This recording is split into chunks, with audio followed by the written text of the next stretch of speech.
Okay, so if you just wanted to add some extra details about yourself, like for example, like your nickname, your birth name, your favorite quotations, and so forth, on your main page, on your personal Facebook page, just click on About, and then on the left hand side, just click on Details about yourself, and you'll have three options.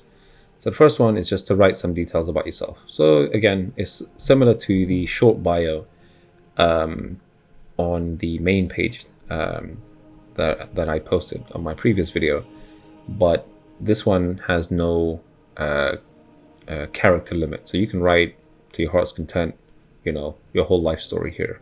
And again, you can change the privacy settings to that as well. Second option is adding a nickname and a birth name. Some people come with nicknames, or a maiden name, or a married name, a father's name, and so forth. You can add that here. Just put the nickname. So your name could just be, your nickname could be Joe, or I don't know, Garth, or whatever it is that you want to put down.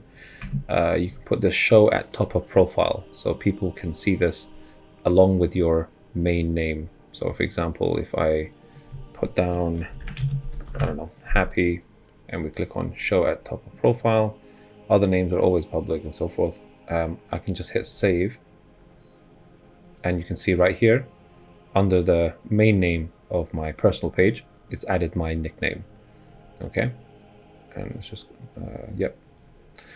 And on the third option, you can add your favorite quotations. Anything you want. You can go on Google and search your favorite quotes, put it here, and then you hit save changes. Again, don't forget about privacy settings, to whom you want to see this.